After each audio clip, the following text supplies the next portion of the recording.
brief mission overview. We're going to take off. We're going to fly off to the north. We're going to clear the 45-degree flaps, both fast and slow. We're going to do some GPS cloverleaf stuff. We're going to do a bunch of stalls at 0, 35, and 45 degrees flaps. We're going to come back in and land. We'll be running the trailing cone today, which is the most interesting part of this brief. So maintenance and ER status, I think we've gone through that enough. Is there anything that we didn't talk about that's coming to mind? No. Weight and balance will be the same as the last flight. We're still full of gas? Or full gas. Add gas since I was last year? Okay. Cool. First thing on the list, startup, taxi, and takeoff runway. Exactly what we want to talk about. So just off the phone with the Ramona Tower, they're expecting us to go out as a flight. So I'll call that I have ground vehicle with me.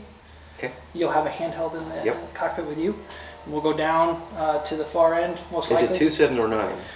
So the last guy I saw took off to the west, so I would assume that's where we're going. But gotcha. Go either way. Yep. I think we can handle it either way. I think. You'll follow me out. We'll get down the other runway. Do you think we need to shut down? I would think we should. Should shut down. Okay. So I'll pull up as close as I dare to the hold short line and then shut down. We'll have a handheld radio so we know that everybody's safe. You do your pre-flight first, your mag check and all that kind of stuff? That's a good question. I think you should. Oh yeah, do all that stuff so you're.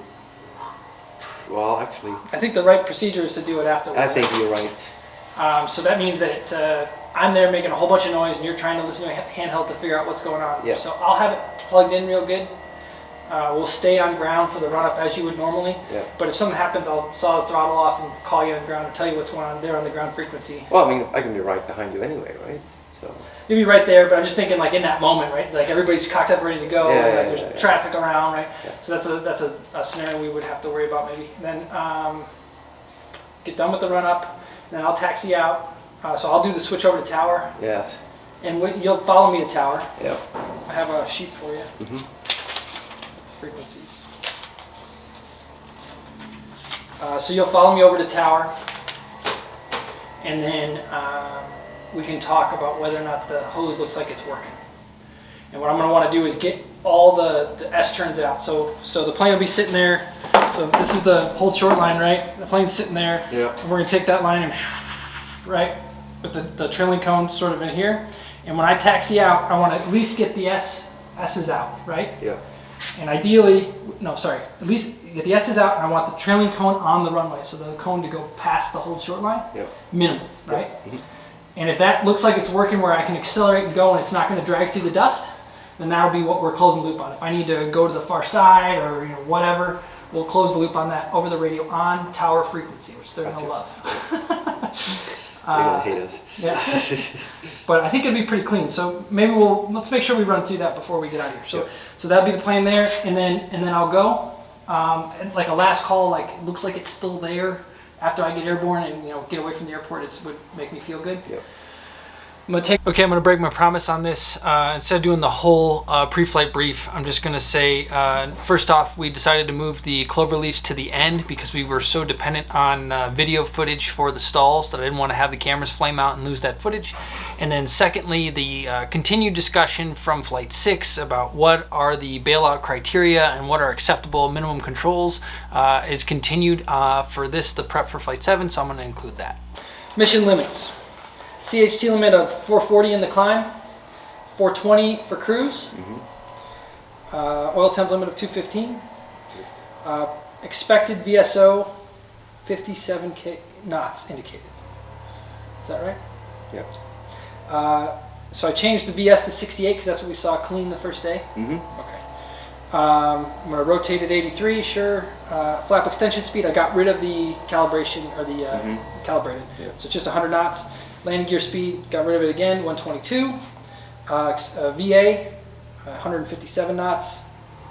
Because it's an aerodynamic thing as much as anything, I left the calibrate on there just because we're doing work there.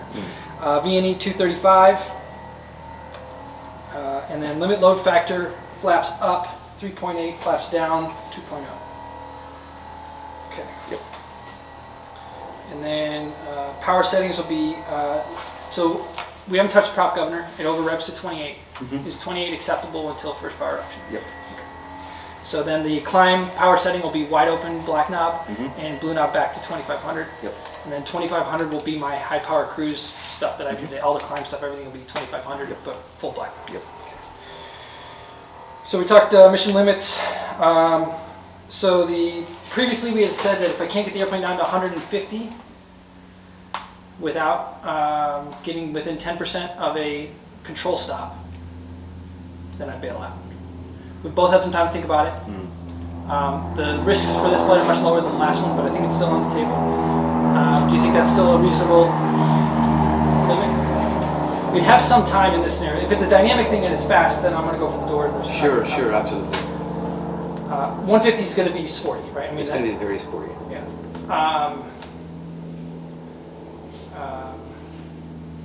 And so if it's 150, then I'm approaching it like 170. Yeah. And like fucking thing won't barely hold altitude at 170, right? With the jam flap. So you're coming downhill. That's a really gnarly day. It is. Do you think we should revise that?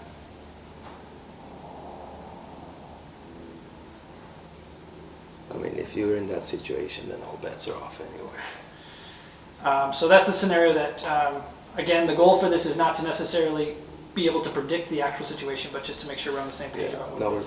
If anything that we're doing with the flaps or whatever pushes the controls to where, in order to hold level, I have to go past 50%, we're going to return to the landing configuration and try to land and go from there. Yes. And in the event that we're within 10% of a stop, now we're starting to think about emergency bailout rather than trying to land the airplane. And we can have that conversation on the go, but I think we're both agreeing 170 knot approach is really, really sporty. Yes, it is. No, I agree. And you're not going to be able to climb on the far side, so you end up just crashing. You don't even, it's a bad day. Okay. Thank you for that conversation. Bailout altitude, so we had decided it was 4,000 AGL. So we used 5,000 feet last time. Yeah. Stick with that today. Yep.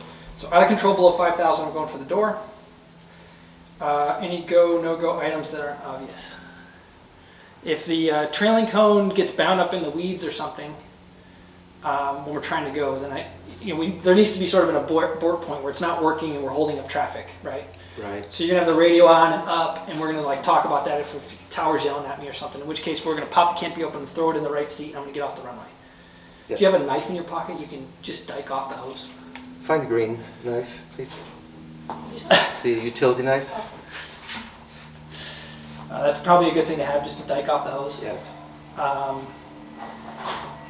And then after the landing, like we should be off and out of the way, but yeah. Same deal. We can dike it off if it's an issue. Yeah. When I've run the trailing cone before, we've done practice approaches to see like if there's a big crosswind, that the cone is ending up on the runway and you're not dragging it through the weeds where it's going to get a landing light or something like that. Runway light or something like that. Right. If the winds stay like this, I don't think that's worth doing. But if you're feeling a lot of gust or whatever, there's no problem. We got plenty of gas. The thing climbs all right. Like it's not an issue. Just come in and what I'll just do is set up where I think the cone should be still above the ground, but just barely. Yeah. And I'll fly the center line and we'll talk about where the cone is relative to me. Gotcha. Right? And we're just trying to figure out how much should I offset to try to keep the cone on the runway. Yeah. Trying to minimize that risk of ripping the thing off. Right. And ripping it off, it's like $24 in the worst case for everything that's sitting there. Yeah. Probably more like $5. It's more about damage to the airplane. Right. So, or something worse.